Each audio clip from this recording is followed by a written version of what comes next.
अब मैं हमारे साथ राज्य के प्रथम नागरिक, राज्य के राज्यपाल तथा इस विश्वविद्यालय के कुलाधिपति महामहिम श्री कलराज मिश्र जी, जो आज हमारे मुख्य अतिथि हैं, उनसे अनुरोध करूंगी कि वो अपने आशीर्वचन हमें कहें। लेकिन उससे पहले, वैसे हम सब बखूबी माननीय से परिचित हैं, फिर भी परंपरा का पालन करते हुए मैं आप सभी को उनके जीवन परिचय को देना चाहूंगी। विद्यार्थी जीवन से ही विभिन्न तरह के सामाजिक कार्यों से जुड़े रहते हुए आपने 1963 में पूर्ण सार्वजनिक जीवन को अपना लिया और तब से अब तक के कार्यकाल में आपने सरकारी तथा अन्य बहुत सारी जिम्मेवारियों का पूर्ण निष्ठा से निर्वाह किया है, जैसे PWD, मेडिकल एजुकेशन, पर्यटन, सड़क निर्माण, MSME सेक्टर आदि। आपने उत्तराखंड राज्य की स्थापना में भी बहुत महत्वपूर्ण भूमिका निभाई है। आपके प्रयासों तथा मजबूत संगठनात्मक क्षमता ने बहुत सारे सक्षम संगठनों का निर्माण किया है। आप 3 बार राज्यसभा सदस्य रहे, देश में MSME सेक्टर के केंद्रीय मंत्री रहे, हिमाचल प्रदेश के राज्यपाल का कार्यभार भी संभालते हुए सितंबर 2019 में राजस्थान राज्य के 44वें राज्यपाल के रूप में जिम्मेवारी को संभाला। आपके द्वारा राज्य में शुरू की गई विभिन्न विकासात्मक परियोजनाएं एक आम आदमी के जीवन को सरल और सुचारू बनाने में मदद कर रही है। आपके कार्य हमेशा समाज की उन्नति की ओर ले जाने के लिए किए गए हैं और शिक्षा की उन्नति के लिए आप हमेशा विशेष प्रयासरत रहे हैं तथा कुलाधिपति के रूप में आपका मार्गदर्शन विश्वविद्यालय को समय समय पर मिलता रहता है। आपसे करबद्ध निवेदन है कि अपने आशीर्वचनों से हम सभी को अनुग्रहित करें। सभी को नमस्कार। नमस्ते सर। कुलपति श्री A.D. चारण जी, श्री Y.N. सिंह जी, श्रीमती अरदा स्वामी जी, अभिभावकगण और छात्र और छात्राएं, तकनीकी शिक्षा और मानव मूल्य विषय पर आयोजित इस वेबिनार में शामिल होकर मुझे अत्यधिक प्रसन्नता हो रही है। कोविड-19 के इस दौर में सब कुछ बदल रहा है। हमें इन परिवर्तनों के अनुरूप कार्य करना होगा। इसके लिए अभी से मानसिक रूप से तैयार होना होगा। ऑनलाइन शिक्षा आवश्यकता बनती जा रही है। कोरोना वैश्विक महामारी के दौर से हमें बहुत कुछ सीखना होगा। यह बीमारी जल्दी समाप्त होने वाली नहीं है और न ही लॉकडाउन इस समस्या का स्थायी समाधान है। अचानक आए वायरस के प्रभाव को रोकने के लिए हाल फिलहाल उठाए गए कदम से हमें राहत तो मिल गई है। अब हमें अनुसंधान करके इसका स्थायी समाधान खोजना होगा। साथ ही जीवन को नए तरीके से जीने के रास्ते भी तलाशने होंगे। अब यदि ऐसी परिस्थितियां बनी रहती हैं तो हमें हमारी युवा पीढ़ी को मानवता से जुड़ी सभी बातों को भी ऑनलाइन ही समझानी होगी। शिक्षा के साथ मानव मूल्यों पर आधारित शिक्षा को युवाओं को पढ़ाना होगा। मुझे स्मरण है कि बनारस हिंदू विश्वविद्यालय जिसकी स्थापना महामना मालवीय जी ने की, उन्होंने अपने प्रारंभिक उद्देश्य के अंतर्गत इस बात को व्यक्त किया था कि विश्वविद्यालय के आधार स्तंभ के रूप में शिक्षा के अंतर्गत भारतीय संस्कृति, संस्कार और नैतिकता होगी। और इसलिए उस समय धर्म को उन्होंने आवश्यक विषय के रूप में रखा था सभी फैकल्टीज के लिए। और ये धर्म जो आज का कर्मकांडी है, ये नहीं, धर्म का जो वास्तविक परिभाषा है जिसको मनुस्मृति में वर्णन है, क्षमा दमस्तेयम शौचम इंद्रिय निग्रह धीर विद्या सत्यम क्रोधो दशकम धर्म लक्षणम। यह लोगों के जीवन में आचरित होना चाहिए। नैतिकता और चरित्र का निर्माण इसके माध्यम से होगा। और इसलिए धर्म के बारे में कहा गया, धारणा सधर्म इत्याहु धर्मो धार्यते प्रजा। अपने नैतिकता युक्त व्यवहार के आधार पर समाज को संचालित करने का प्रयास, यह महामना ने उस समय लिखा था। और अभी भी अगर आप वार्षिक उनके जो ग्रंथ, जो पत्रिका छपती है, उसको अगर आप देखेंगे तो पहले ही यही सब आपको देखने को मिलेगा। और इसलिए इसका बड़ा महत्व है विद्यार्थियों के जीवन में।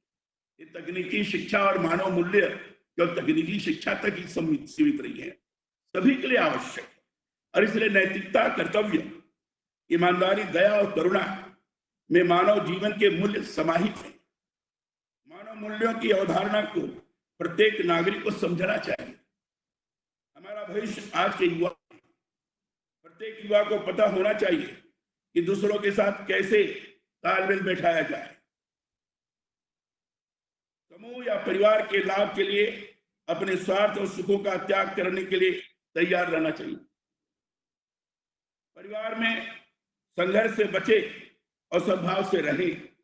जीवन यापन की ऐसी योजनाबद्ध पद्धति को सभी लोगों को वास्तव में सभ्य बनाने के लिए सभी संस्थानों में एक समग्र मानव मूल्यों पर आधारित शिक्षा को विकसित किया जाना चाहिए। युवाओं के अध्ययन के क्षेत्र अलग अलग हो सकते हैं, लेकिन मानव मूल्य मानव जीवन के लिए अत्यधिक आवश्यक है। समग्र मानव मूल्य शिक्षा के माध्यम से प्रत्येक व्यक्ति स्वयं को समझ सकता है, अर्थात उसके शरीर, मन, ज्ञान, चेतना, आनुवंशिक केंद्र और मस्तिष्क जीवन के सभी अनुभवों को संग्रहित कर मानव जीवन को समझ सकता है। मानव जीवन के प्रारंभ यानी युवा जीवन में समृद्धि, खुशी और समाज की शांति के लिए मानव मूल्यों की शिक्षा को दिया जाना आवश्यक है। शिक्षा की इस अनिवार्य प्रणाली की कमी के कारण ही जीवन में गरीबी, अपराध, संघर्ष और विवाद जैसी समस्याओं से सामना करना होता है।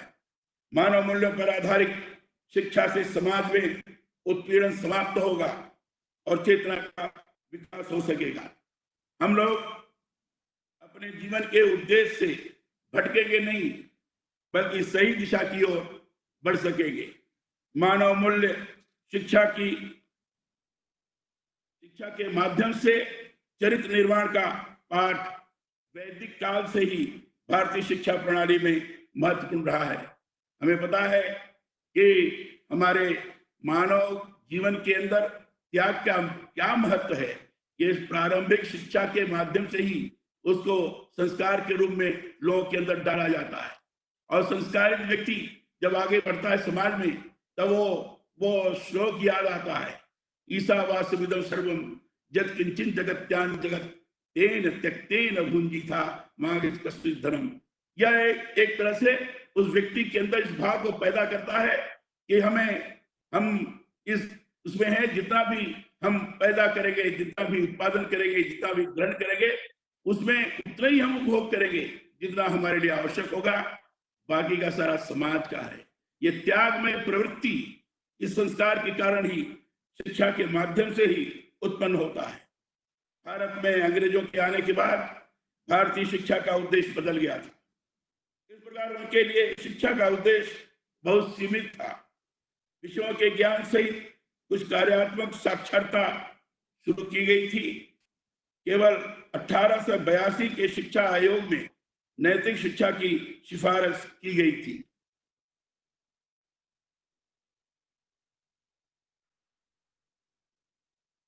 स्वतंत्रता से पहले और स्वतंत्रता के बाद कई आयोगों और समितियों ने चरित्र शिक्षा, धार्मिक शिक्षा और नैतिक शिक्षा की सिफारिश की। 1986 की राष्ट्रीय शिक्षा नीति में नैतिक और धार्मिक शिक्षा को व्यापक रूप से परिभाषित किया गया और इसे मानव मूल्य शिक्षा में शामिल किया गया था। विद्यार्थी आत्म केंद्रित उद्देश्यों के लिए या व्यापक सामाजिक और पर्यावरणीय ज्ञान के लिए प्रदान किए गए कौशल का उपयोग कैसे करेगा, शिक्षा की इस बात का निर्धारण हो सकता है। मानव मूल्यों पर आधारित शिक्षा ही मानव आचरण और मानवीय समाज के विकास की सुविधा प्रदान करती है। इस समय महात्मा गांधी जी का 150वां वर्ष मनाया जा रहा है। और इसलिए स्वाभाविक है महात्मा गांधी जी के विचारों के बारे में भी लोगों को जानकारी प्रदान करना चाहिए। और महात्मा गांधी जी ने जो 7 बातें कही हैं, उन्होंने कहा 7 चीजें ऐसी जो महापाप है। वो 7 चीजें कौन सी ऐसी हैं? क्योंकि हमें अपने युवा छात्रों को, सभी लोगों को ये जानकारी होना बहुत आवश्यक है।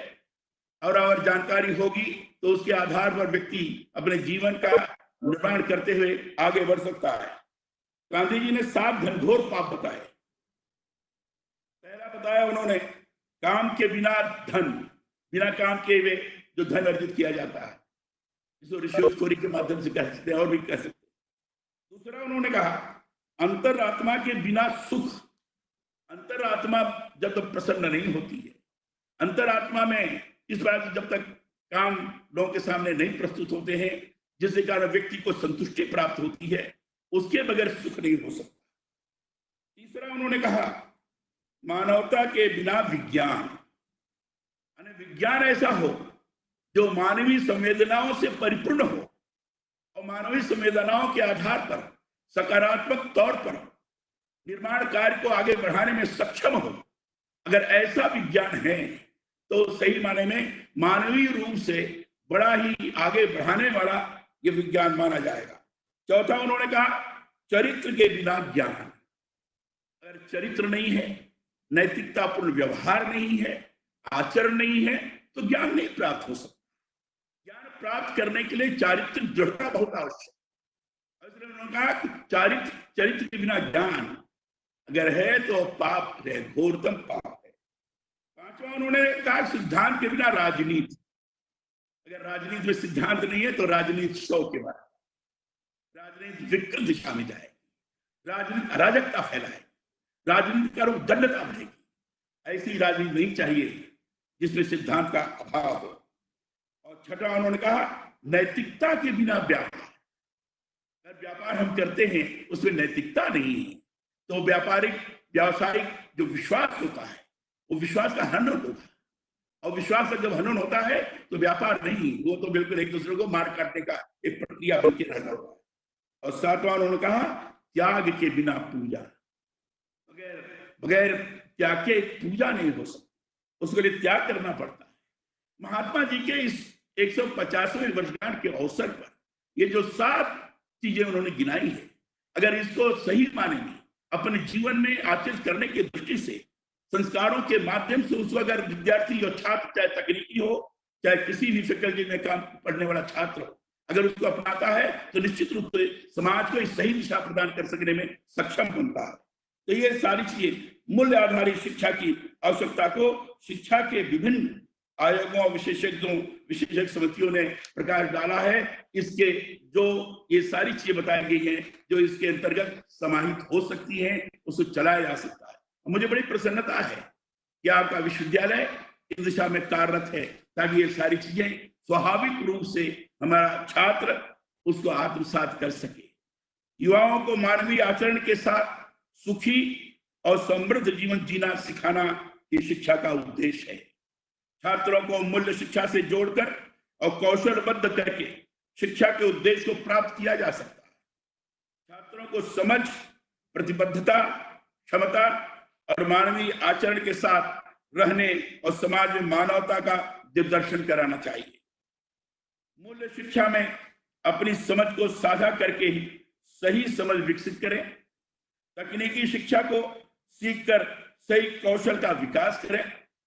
शिक्षा की अवधि के दौरान सही जीवन जीने का अभ्यास करें। मानव के साथ एक ऐसे रिश्ते में रहना जिससे आपसी खुशी बढ़े। जीवन की सभी सुख सुविधाओं के बावजूद दिन प्रतिदिन जीवन में तनाव, परिवार प्रणाली पर संकट, अपराध, आतंकवाद समाज में बढ़ रहे हैं। प्रदूषण, ग्लोबल वार्मिंग, असाध्य रोग जैसी समस्याएं भी तेजी से बढ़ रही हैं। शिक्षा की वर्तमान स्थिति अब ऐसे स्तर पर पहुंच गई है जहां यह मानव के अस्तित्व के लिए ही खतरा बन गया है। इस धरती पर सभी मानव एक खुशहाल और समृद्ध जीवन जीना चाहते हैं। यह केवल 4 स्तरों यानी स्वयं, परिवार, समाज और प्रकृति के अस्तित्व में सद्भाव में रहकर प्राप्त किया जा सकता है, जिसके लिए यह सीखना अति आवश्यक है। सह अस्तित्व ही अस्तित्व है। एक छात्र अपने जीवन का औसतन 20-22 साल औपचारिक शिक्षा के लिए बिताता है। अगर मूल्य शिक्षा दुनिया के हर छात्र तक प्रभावी रूप से पहुंचती है तो मानव जीवन की जटिलताओं को आसानी से हल किया जा सकता है, खुशहाल और समृद्ध जीवन जिया जा सकता है। अपने भारत के संविधान में भी जो आम नागरिक के मूल कर्तव्यों को 51 क के अंतर्गत वर्णन किया गया है, मैं समझता हूं ये मूल कर्तव्य शिक्षा के अंतर्गत जो इस प्रकार से मानवीय मूल्यों को देने का प्रयास किया जाता है, संस्कार के माध्यम से सुदृढ़ किया जाता है, वो वर्णित किया गया है। और मैं चाहूंगा कि उन मूल कर्तव्यों को भी सही माने में लोग अपने जीवन में आचरण करने का प्रयास करें, तो मैं कह सकता हूं मूल्याधारित शिक्षा को हमने सही रूप में एक व्यवहारिक दिशा प्रदान की है।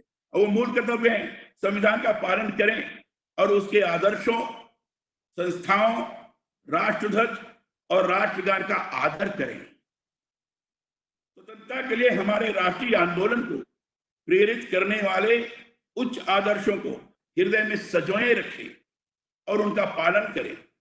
भारत की प्रभुता, एकता, अखंडता की रक्षा करें और उसे अक्षुण्ण रखें। देश की रक्षा करें और आह्वान किए जाने पर राष्ट्र की सेवा करें। भारत के सभी लोगों में समरसता और समान भ्रातृत्व की भावना का निर्माण करें, जो धर्म, भाषा और प्रदेश या वर्ग पर आधारित सभी भेदभाव से परे हो। ऐसी प्रथाओं का त्याग करें जो स्त्रियों के सम्मान के विरुद्ध है। हमारी सामाजिक संस्कृति की गौरवशाली परंपरा का महत्व समझें और उसका परिरक्षण करें। प्राकृतिक पर्यावरण की, जिसके अंतर्गत वन, झील, नदी और वन्य जीव हैं, रक्षा करें और उसका संवर्धन करें तथा प्राणी मात्र के प्रति दया भाव रखें। वैज्ञानिक दृष्टिकोण, मानववाद और ज्ञानार्जन तथा सुधार की भावना का विकास करें। सार्वजनिक संपत्ति को सुरक्षित रखें और हिंसा से दूर रखें। व्यक्तिगत और सामूहिक गतिविधियों के सभी क्षेत्रों में उत्कर्ष की ओर बढ़ने का सतत प्रयास करें, जिससे राष्ट्र निरंतर बढ़ते हुए प्रयत्न और उपलब्धि की नई ऊंचाइयों को छू। जो माता पिता या संरक्षक हो 6 से 14 वर्ष के बीच की आयु के यथास्थिति अपने बच्चे अथवा प्रतिपालक को शिक्षा प्राप्त करने के अवसर प्रदान करेगा। ये मूल्याधारित शिक्षा का परिणाम ये मूल कर्तव्य के अंतर्गत वर्णित है। और इतने नहीं, अगर संविधान की उद्देश्य आप देखेंगे तो संविधान के उद्देश्य का भी जो अभी ये विषय हम लोग चर्चा कर रहे हैं, ये विषय का एक मूल भाव है। और मूल भाव को मन के अंदर सजोकर उसको कैसे हम अपने व्यवहारिक रूप में आत्मसात कर सकें, ये प्रयास करना चाहिए। तो मूल भाव उसको मैं जरूर लोगों के सामने प्रस्तुत करने का प्रयास करूंगा। हम भारत के लोग भारत को एक संपूर्ण प्रभुत्व संपन्न समाजवादी पंथनिरपेक्ष लोकतंत्रात्मक गणराज्य बनाने के लिए तथा उसके समस्त नागरिकों को सामाजिक, आर्थिक और राजनीतिक न्याय, विचार, अभिव्यक्ति, विश्वास, धर्म और उपासना की स्वतंत्रता, प्रतिष्ठा और अवसर की समता प्राप्त कराने के लिए तथा उस समय व्यक्ति की गरिमा और राष्ट्र की एकता और अखंडता सुनिश्चित करने वाली बंधुता बढ़ाने के लिए दृढ़ संकल्प होकर अपनी इस संविधान सभा में तारीख 26 नवंबर 1949 को एकता द्वारा इस संविधान को अंगीकृत, अधिनियमित और आत्मार्पित करते हैं। 1949 में डॉक्टर बाबा भीमराव अम्बेडकर जी ने इस संविधान सभा को आत्मार्पित किया था। ये इस नैतिक मूल्यों का आधार स्तंभ है। और अगर मैं कहूं कि आज के जो विषय है, ये विषय का ये मूल भाव आज संविधान के उद्देश्य का और संविधान के अंतर्गत 51 का जो आम नागरिक का मूल कर्तव्य है उसके अंतर्गत विद्यमान है। और मैं निश्चित रूप से कह सकता हूं कि सही तौर पर जो कार्यशाला इस संबंध में हो रही है, इस कार्यशाला के अंदर इन सारे बिंदुओं पर गंभीरता पूर्वक विचार करते हुए जो मूल्य है, मूल्य को जीवन के अंदर आचरित कैसे किया जाए। ये केवल किताब पढ़ने से नहीं होगा, ये केवल उपदेश से नहीं होगा, ये संस्कारों से पैदा होगा।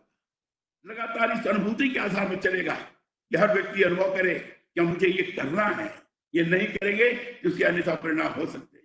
ये करना है, मुझे करना है, यह अगर शिक्षा के अंतर्गत हमने आम युवा के अंदर स्थापित कर दिया तो देश को, हमारे देश को कोई भी आगे बढ़ने से रोक नहीं सकता है और निश्चित रूप से हमारा देश इस सुदृढ़ समाज की स्थापना करते हुए पूरे विश्व में एक आदर्श स्वरूप खड़ा कर सकने में सक्षम होगा। आपने मुझे इस विषय पर बोलने का अवसर दिया। आप सब लोगों को हृदय से आभार व्यक्त करते हुए अपनी बात को मैं समाप्त करता हूँ। बहुत बहुत धन्यवाद। जय हिंद। माननीय, मैं आपको बताना चाहूंगी, बीकानेर तकनीकी विश्वविद्यालय आपके बताई गई इसी मार्ग पे प्रशस्त है और वो अपनी पूरी ऊर्जा से कोशिश कर रहा है कि अपने तकनीकी शिक्षा प्राप्त करने वाले विद्यार्थियों को मूल्य आधारित शिक्षा ही दे। मैं आपके इन तेजस्वी आशीर्वचनों के लिए हृदय से कृतज्ञता ज्ञापित करती हूँ।